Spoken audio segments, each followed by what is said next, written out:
sure that many of my age will recall every Christmas morning watching the 1939 Wizard of Oz film with Judy Garland. Of course, I would get up early to open my presents, but would then switch on the television and become transfixed, my parents still in bed. Despite watching the film many times, it wasn't until much later that it was pointed out to me that near the end, the wizard is found behind the curtain. The shock is profound, not least as he seems to be a rather insignificant character, maybe afraid of his own shadow, as we are of his illusion. Thus, when Dorothy pulls back the curtain, the wizard is not so much exposed as it is in his inadequacy. Is this the true message within the Wizard of Oz? Even we believe this rather insignificant scene to be profound. How should we interpret it? Is it a political allegory? Or does it point to something more magical, even spiritual? It's worth pointing out that that screenplay diverges from the original book, The Wonderful Wizard of Oz by L. Frank Baum. So despite referencing the film that entranced me every Christmas, I need to focus on the content of the book.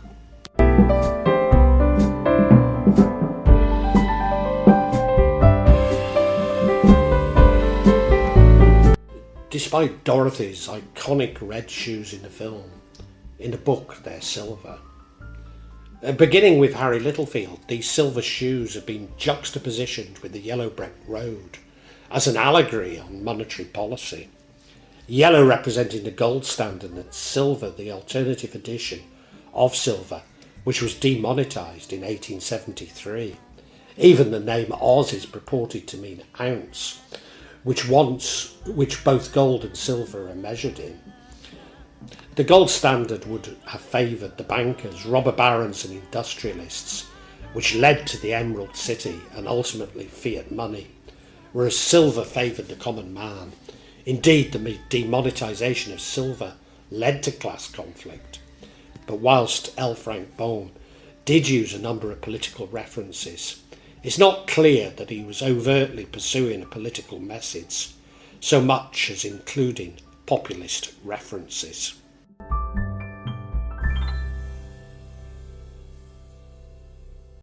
Quentin Taylor argues that the Scarecrow is a representation of American farmers and their troubles in the late 19th century, brought about largely by the bankers.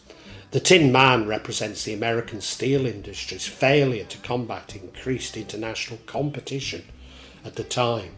The Cowardly Lion, a metaphor for the Americans' military's performance in the Spanish-American War, whereas others have argued that the Tin Man represents the industrial workers, dehumanised to becoming nothing more than a machine.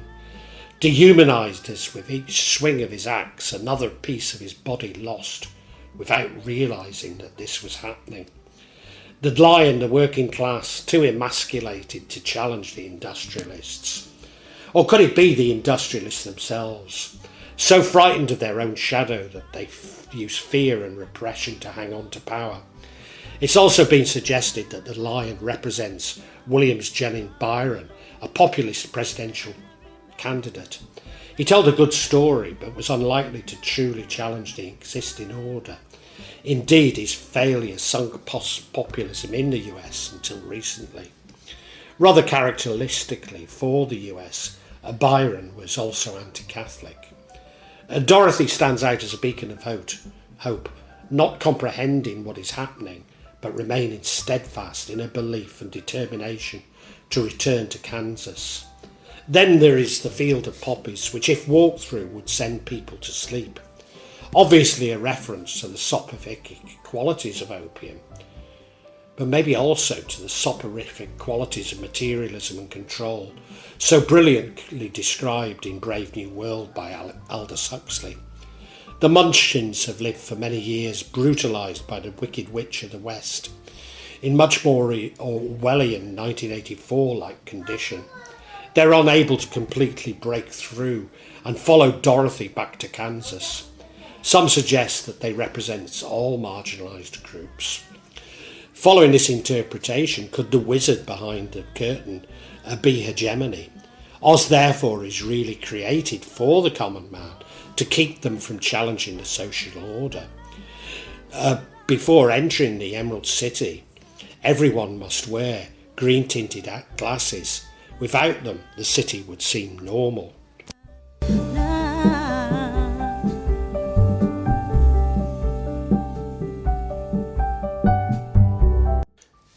But for me, the very idea that the Wizard of Oz is an allegory about monetary policy is itself an example of hegemony. But then I can no longer understand any thinking from the US. This is an important admission, as despite having lived in the French Quarter, I have to admit that I find finding power in the US and politics unfathomable. Tempting though this analysis, we need to remember that this predates the development of propaganda by Edward Bernays, although of course it was practiced before Bernays. It has also been suggested that this is a reference to Mark Hanna, the political strategist behind the national realignment of the election in 1896. Although Bohm had worked in the theatre and edited magazines and written books on window dressing, so was well aware of illusion and indeed how to create desire. Furthermore, Bohm was living in Chicago at the time of the World Fair, 1893, and was strongly influenced by illusion, exposing the myths about the West's incalculable riches were baseless. It'd be very wrong to cast Bohm as a socialist, and certainly not a Marxist, but he was a populist, maybe even Republican, and influenced by his mother-in-law, a committed feminist. Critics will point to his racism, and certainly he did believe that the genocide of Native Americans was necessary to secure the safety of settlers. However, he did concede that the Native Americans had been forced into the conflict. Indeed, could the winged monkeys be the Native Americans, as their king explains to Dorothy? Once we were a free people, living happily in the great forest, flying from tree to tree, eating nuts and fruit, and doing just as we pleased, without calling anybody master.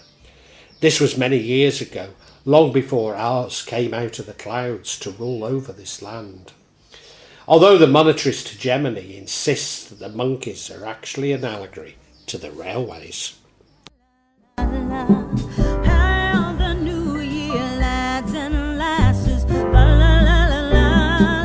So is the wizard behind the curtain simply a reference to the mechanical window displays Bohm would have been familiar with? Well, I detect the influence of New Thought and its belief that the spirit is the ultimate reality.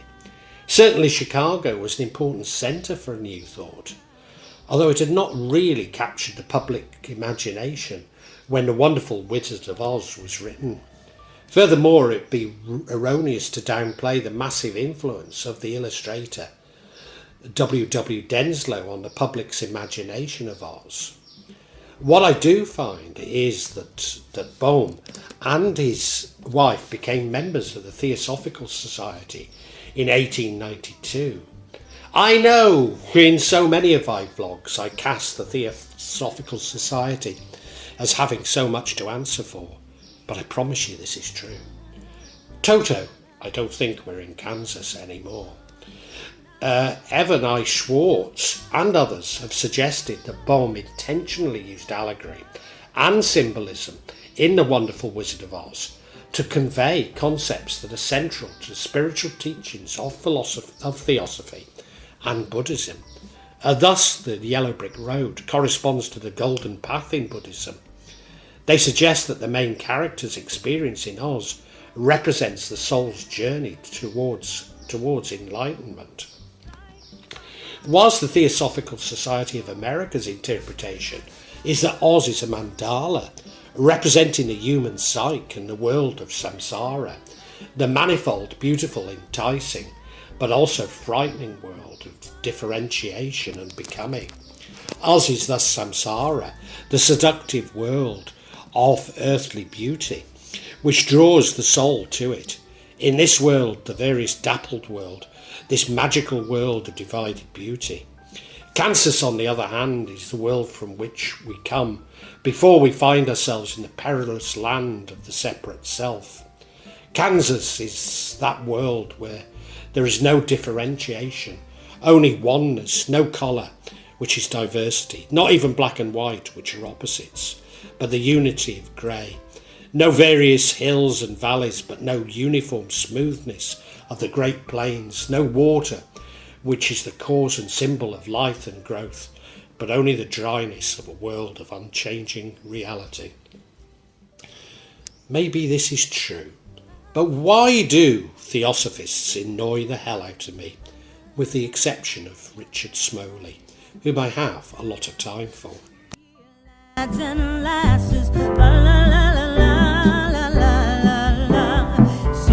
Upon her arrival in the magical world of Oz, Dorothy learns that she cannot return home until she has destroyed the Wicked Witch of the West, which for me is the ego, but it also reminds us that what we were looking for we already had, if we only knew. The God is everywhere, including inside us all. The Good Witch of the South, called North in the film, arrives with 3 grateful munchkins and gives Dorothy the magical silver shoes that originally belonged to the Wicked Witch. The Good Witch tells Dorothy that the only way she can return to Kansas is to follow the yellow brick road to the Emerald City and ask for the great power of the Wizard of Oz to help her. As Dorothy embarks on her journey, the Good Witch of the South kisses her on her forehead and gives her a magical protection from harm. But the Good Witch seems to know that the journey is more important than the actions, that we learn from experience and mistakes, and we can always find a way home. As someone who has experienced the ill effects of black magic, I found that it can only harm us through our own fear. But make no mistake, this fear can create both mental and physical illness, and maybe even attract bad luck through low vibrations. When Dorothy and her friends meet the wizard at the end, Toto tips over a screen in the corner of the throne room and reveals the wizard, who sadly explains he's a humbug, an ordinary old man who, by hot air balloon, came to Oz long ago from Omaha. He provides the Scarecrow with a head full of bran, pins and needles, and the Tin Man with a silk heart stuffed with sawdust, and the Lion a potion of courage. Their faith in his power gives these items a focus for their desires. Or is the wizard simply President William McKinley? But we cannot reach enlightenment without being tested, and this is exactly what happens in the book. The Wicked Witch of the West sees the travellers approaching with her telescopic eye. She sends a pack of wolves to turn them to pieces, but the Tin Woodman kills them with his axe. She sends a flock of wild crows to peck out the eyes, but the Scarecrow kills them by twisting their necks. She summons the black bees to sting them, but they are killed whilst trying to sting the Tin Woodman, while the Scarecrow's straw hides the others. She sends a dozen of her winky slaves to attack them, but the Lion stands firm to repel them. Finally, she uses the power of a golden cap to send the winged monkeys to capture Dorothy, Toto and the Lion. She cages the Lion and scatters the straw of the Scarecrow and dents the Tin Woodman. Dorothy is forced to become the witch's personal slave, while the witch seems to steal her silver shoes' powerful magic. The witch successfully tricks Dorothy out of one of her silver shoes. Angered, she throws a bucket of water at the witch and is shocked to see her melt away. Thus, when we confront our fears, they simply disappear, seeming like they were nothing after all. Indeed, that our deepest fears are really creations of others, and we must confront these. So could the Wicked Witch of the West refer to Wall Street and the Good Witch of the South be a reference to the frontier? It's a shame that geographical precision casts doubt on this metaphor. The Winkies rejoice at being freed from their tyranny and help restuff the Scarecrow and mend the Tin Man. They ask the Tin Man to become the ruler, which he agrees to do after helping Dorothy get back to Kansas. Dorothy finds the witch's golden cap and summons the winged monkeys to carry her and her friends back to the Emerald City. The king of the winged monkeys tells he and his band are bound by an enchantment, the cap by the sorceress Galet from the north, and Dorothy may use it to summon them 2 more times.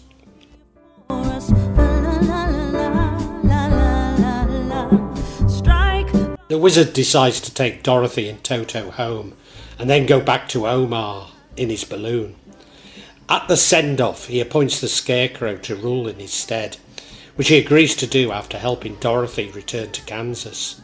Toto chases a kitten in the crowd and Dorothy goes after him, but the ropes holding the balloon break and the wizard floats away.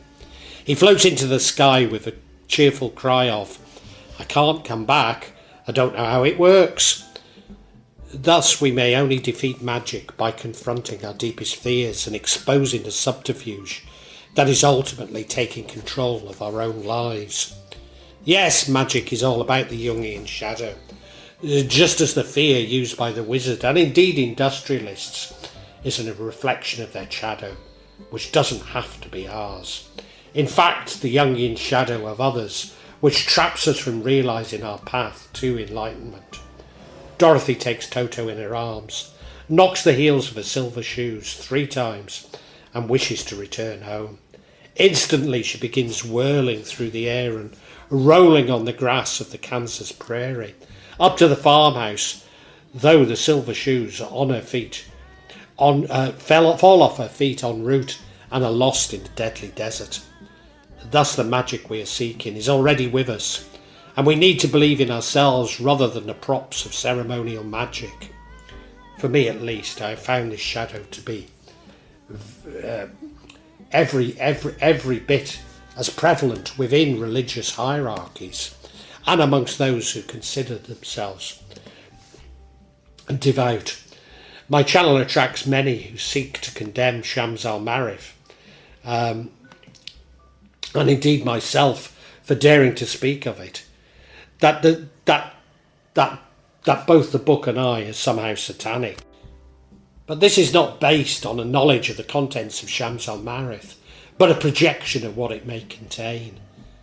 But isn't this true for all condemnations of magic? People in green-coloured glasses assuming that magic is used to gain wealth at the Emerald City, when really it is a path to enlightenment, to God, to Allah, our Creator. I don't think we're in Kansas anymore, Toto.